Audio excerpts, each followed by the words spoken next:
Welcome, listeners, back to the Raven Report, Season 2, the official podcast of SciTech High School. I am your host, Collin Kerouac, and joining me today is Levi and Axel. So, guys, how was your summer?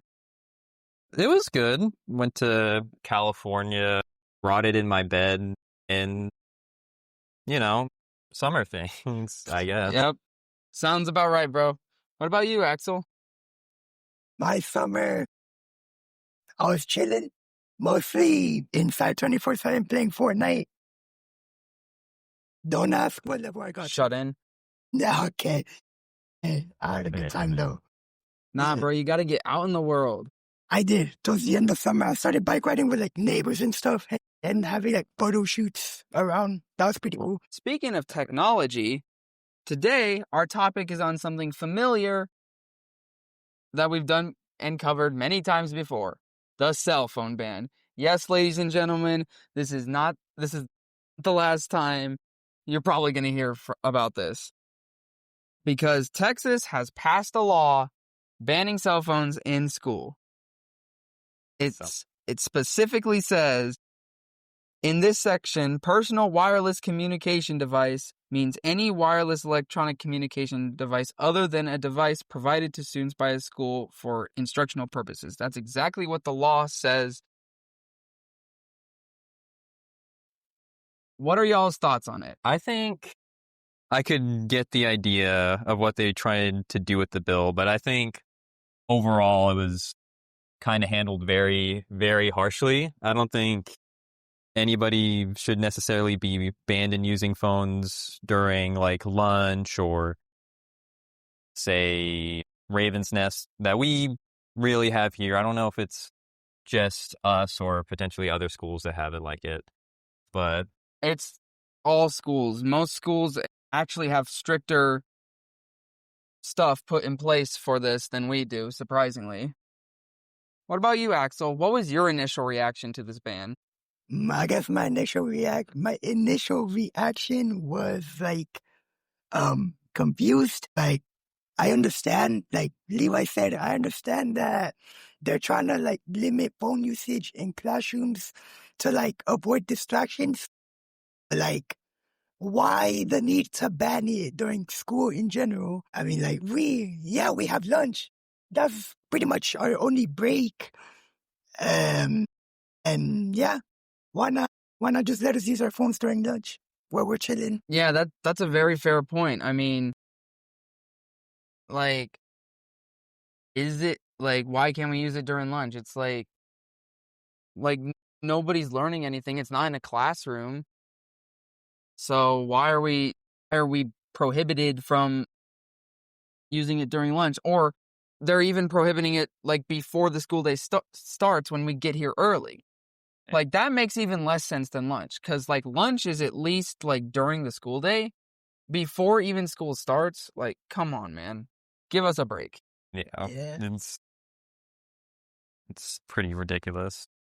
So, how do we think this will affect students like us more deeply, essentially? I mean, me personally, for something like this, I guess for others, it could actually have some beneficial aspects to it and like get them to, tune into class a little bit more. But for others, I'm sure it would leave a bad taste in their mouth and kind of show, be disgruntled by this law being passed and start, maybe leaning into what's exactly happening in our like state government system and like what laws they're starting to pass. Yeah, I mean, shoot, I do not always agree with Texas's decisions in the state government. What about you, Axel? How do you think it will affect students? I guess, like, it would probably work more on the younger students, most likely the freshmen, but sometimes our computers might not work and we might have to use our phones, but since the ban took place, we don't really have that option. But mixed feelings, some good and some bad. You think it'll work on the younger students better? Yeah, Why do you say that? like, I guess I think that because the freshmen are, well, from from what I've heard, is that they don't really listen too much, like, from teachers and stuff. So yeah, it might work for them. That way they can pay attention a bit more in class. But like, Well, if they don't listen, why would they listen to the cell phone ban? You know what I'm saying? yeah, I mean, even then, like, they're younger kids, so I'm sure they have, like, more ideas of what to do to, like, not feel so bored in class other than just on their... Right. Or to on their... undermine the rules, Yeah. Like, yeah, I remember when I was, like, a young freshman, I was, like, very defiant of people, even more than I am so now, and that's saying something. So, I mean, students are obviously going to be the biggest affected group, but there's another group that might be affected by this in a way we might not see. How do you think it would affect teachers? How do you think this law is going to affect teachers? Question. I guess it could be a more positive light, right? Because you don't have to, well, supposedly, you wouldn't have to worry about, students being on their phones as much if the ban is inactive, so that, or not inactive, active, to where it's just one problem that's, I guess, they don't have to worry about per se. Right.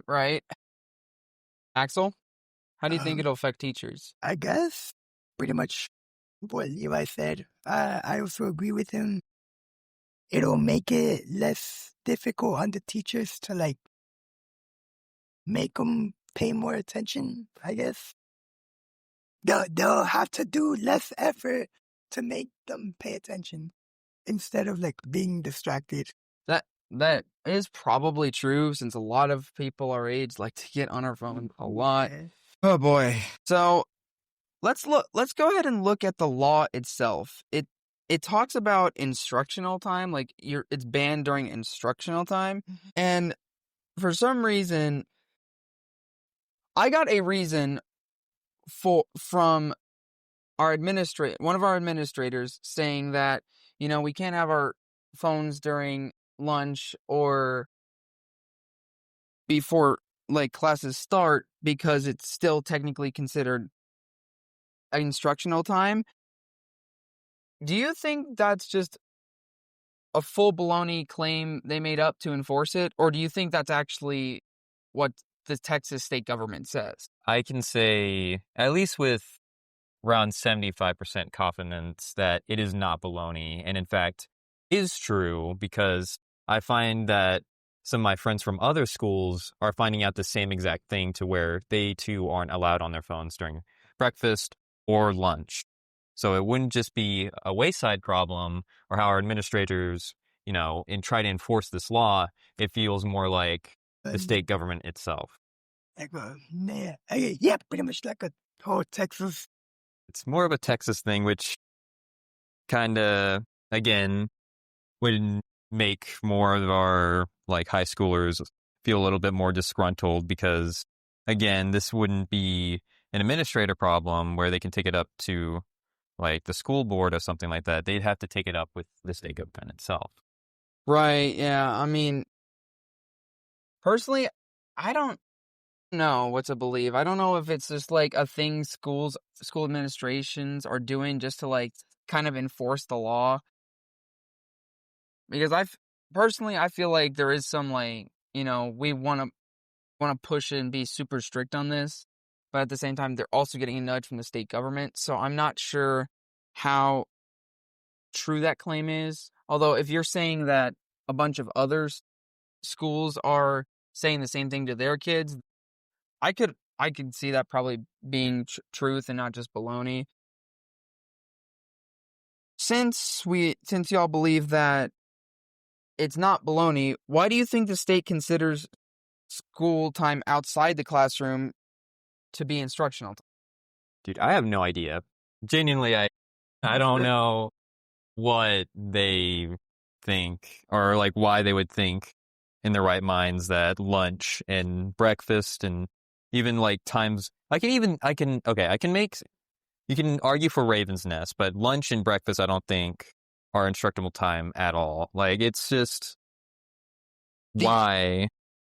And even if you want to push for that idea that it's like, oh, they're preparing you for the working world and stuff, but in the working world they'll give you like a 30-minute lunch. Exactly. And break. And on that lunch break you can like do whatever the heck you want, like on your phone. You can even, go away from your job and then come back, That's how some jobs work, Exactly. So it's just I don't know. I feel like it's just they feel out of touch is what this kind of feels like. Yeah. And also I also feel like that like you like what are we learning during lunch? How to stuff our face with food? People do some weird stuff. Food fight. Well, not even then, man. You see like a Charlie Chaplin bit with oh my gosh. But like the only way I could see that being considered instructional time is if our schools did something like Japan's, which was make the kids clean up the school, take care of the school a little more, make the meals. That I could see being instructional time. But we do not do that here in the U.S., not in Texas. Although I think we maybe should. I think that would help a lot of kids with life skills. But that's bottom line is we don't do that. So I don't see how that could be considered instructional time, excuse me. So so y'all's verdict is on them banning phones during lunch. They shouldn't. I feel like, yeah, it shouldn't. Yeah. This should not be for lunchtime or breakfast time at all. I feel like this is possibly done on purpose if this is really what they wanted specifically just to be enforced flat out. Because if they really did one of these, if they really knew that this bill seemed a little too broad, they should have made it specific to where lunchtime and like when getting here early is not considered instruction. Right. And also some of the things they include on here, like any communication device that can receive stuff. Like I have an Apple Watch on right now. Like that's technically against the law, but nobody's like stopping Siri Siri activated. But nobody's stopping me wearing that because like if anybody has ever had a smartwatch of any kind, whether it be Apple or not, y'all know how annoying it is to text on those. Like it's like a lot of work. Like I do not like people are not going to typically feel like doing that much work just to send a text unless it's like a really quick text, And that's what I do sometimes. Like I just feel like it's a little too restrictive. Right. And not to mention, let's move on to the next segment. Like some potential safety concerns. Like, do y'all think there are some potential safety concerns with banning cell phones? Like, if so, what are they? God. Okay, an idea came to my head, but that one's a little bit darker, but it's kind of shoot it out. It is more than true. There is, in the times that we're living, and from the things that we've seen over like the couple years, especially in Texas, is that what are the likelihoods of a school shooter possibly coming by? Some of the only people that like can see it or have their phones are teachers. Essentially, what I'm trying to say is that students, I feel like, should be able to have their phones on like emergencies like those to either contact authorities or maybe potentially talk to their loved ones or let their parents know what's going on. Exactly. Like it's. I mean, I don't think we really have to worry about that because we're a small charter school with like a few hundred kids, and we're like kind of perched away from people. But like, think about like the public schools. Think about how many like knives and guns and shooting incidents have been at schools. I feel like a total restriction is kind of a little dangerous. Not to mention, there are times where certain students have, what do you call it? Like my friend, before thank God he kind of graduated before this ban happened, is that he is a diabetic. Like, he needs to check he's a type 1 diabetic. He needs to, like, check his insulin and his pump. And he has to check his sugar levels. And sometimes how he has to do that is through his phone. Like, he has to check his phone. Yeah, right. I mean, I don't think they would have a problem with, like, medical stuff. well, it doesn't say anywhere, like, an issue with bringing, like, some sort of, like, electronic thing to check, but, like, you're right, he would have to use his phone. That's a totally different thing. And also, bring up something earlier, we were talking about the teachers, like, it'd be more beneficial for them. I actually don't know if it would, because, like, if you, like, I think it was Axel who mentioned this, we sometimes don't have to use our phones for class, like, either we'll forget a Chromebook, like you, Levi, 2 times now, bro. We'll sometimes forget our Chromebooks. Sometimes the Wi-Fi won't be working, and advance our like curriculum or our lesson for the day, we'll have to get on our phones. Or, like, if somebody wants to pull their phone out and take a picture of the notes or something important on the board, like, now teachers have to plan around that a little bit. It gives them, like, less flexibility to build their curriculum. No, and that's actually a pretty good point, because the 2 times that I've forgotten my Chromebook, I actually did have to use my phone to, like, with the little, like, the pair thing, on the pair website. Yeah. I did actually have to use my phone to, like, do answers and look through. Yeah. Well, I didn't have to look through the slides with it, but I did have to answer using the use of my phone. Yeah, and some teachers in this school and definitely in other schools feel like they have to be super strict on it, and you can't even pull your phone out for that now, which I'm not saying is their fault. I'm saying, like, they shouldn't have to do that. They shouldn't have to be that strict on you for pulling your phone out to continue the learning, Yeah. Right. Like, that seems pretty counterintuitive if you ask me. To wrap it up here, since we all kind of disagree on the law, what changes would y'all make to the law? Or would y'all just get rid of the law entirely? Honestly, I feel like I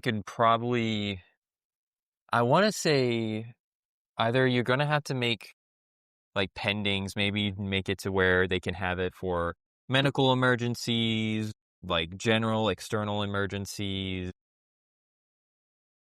Use it during lunchtime, you can have it, maybe in breakfast, you can have it. And if those really are, like, incapable, I'd just remove the bill entirely, because it's like, do you really need the backing of of the state law to, like, prevent like, some of these kids from getting on their phones, Right. What do you think, Axel? Pretty much same thing. I guess make some adjustments to, like, use it for medical emergencies, or maybe during, like, lunch or before school. But, like, if that's not possible, then just wrap it up, guys. Wrap it up. Yeah. Take the law. I mean, that, and I also think it is also, at least to some of the parents' responsibility to, like, for their own kids' behavior that's happening, like, during school and stuff, is, like, because, the school can only do so much. Right. To, like, you Yeah. can try to take away their phone, you can threaten to take their phone away, this and that. But really, when it comes to some of these issues that are happening in school, a portion of that does befall to the parent, because, like, what's happening at, like at their place that this is happening, why won't they, Yeah. why do they choose to constantly, like, fight over the teacher on, like, having their phone out and stuff? Yeah, that's a whole nother topic on how I think parents are becoming overall more neglectful, but that's a whole different conversation. I mean, so to clarify, do y'all think there even should be a law on this, or do you think there should not be? I think no. Just overall, no. Yeah, same thing. Just take it off. Well, I actually have a bit of a different opinion to this. I actually agree that there should be a law to this. But it needs to be less restrictive. It needs, like you said, it needs to accommodate for medical reasons, medical emergencies. I don't think, unless something drastic changes with how we run breakfast and lunch in this country, it should be allowed during school time. Flashbang there. During the lunch and breakfast times, should absolutely be allowed then. I would say really the only time it should be banned is during like classroom instruction, because you're actually learning then. And, and even then I feel like there should be an accommodation for like if the internet is down, or like something in the bill should just say with, administrator or teacher permission, that would make it, if it said you could be allowed to use it with administrator or teacher permission, I absolutely think that would make this law 100% better. And I actually agree with it, because as a generation, we are way too noses in our screens these days. That's also a very fair point. And again, and we need to learn some discipline on it. Yeah, and I also do agree with that standpoint of like sometimes we're too much on our phones to where it's becoming a problem in the classroom. I do agree with that as well, but on my stand on it, it's just, again, feels more like it's a parental issue, a mixture. We've always had a like don't use your cell phones during the classroom, and I feel like it really shouldn't have taken to such a degree where the state actually had to butt in and say, Well, a possible reason they could have done that is because it was such a problem. I mean, like, even look at our school. It was still a problem even with more restrictive use, Yeah. And also, that is like one positive I can say for certain about the bill is that during lunchtimes, people are not majorly going to be on their phones. We're going to go back a little bit. We're going to go back to, actually socializing with people instead of staring at our phone. It is the biggest pet peeve of mine when I'm sitting at lunch and and I'm like with somebody and they got their nose in their phone, barely even acknowledging that I exist. I consider it very rude. And I mean, I'm sure some of y'all listening will understand my frustration and agree with it. And if you disagree with it, that's okay too. But that is my opinion. That is my stance on it. There should be a law, but it should have a caveat saying, or a caveat with teacher or administrative permission, you may use it. And lunch and breakfast, of course. So much for. So that's going to wrap it up, ladies and gentlemen. This was a great way to launch Season 2 of the Raven Report. Thank you to our guests, Axel and Levi, talking about a controversial law that affects students and hearing from y'all about it. And thank you, viewers, for tuning in. Tune in next time as we talk about the King of the Hill reboot. That's gonna be awesome. I cannot wait to talk about that. Thanks again for listening. And as always, I'm your host, Collin Kerouac. And stay curious, Ravens.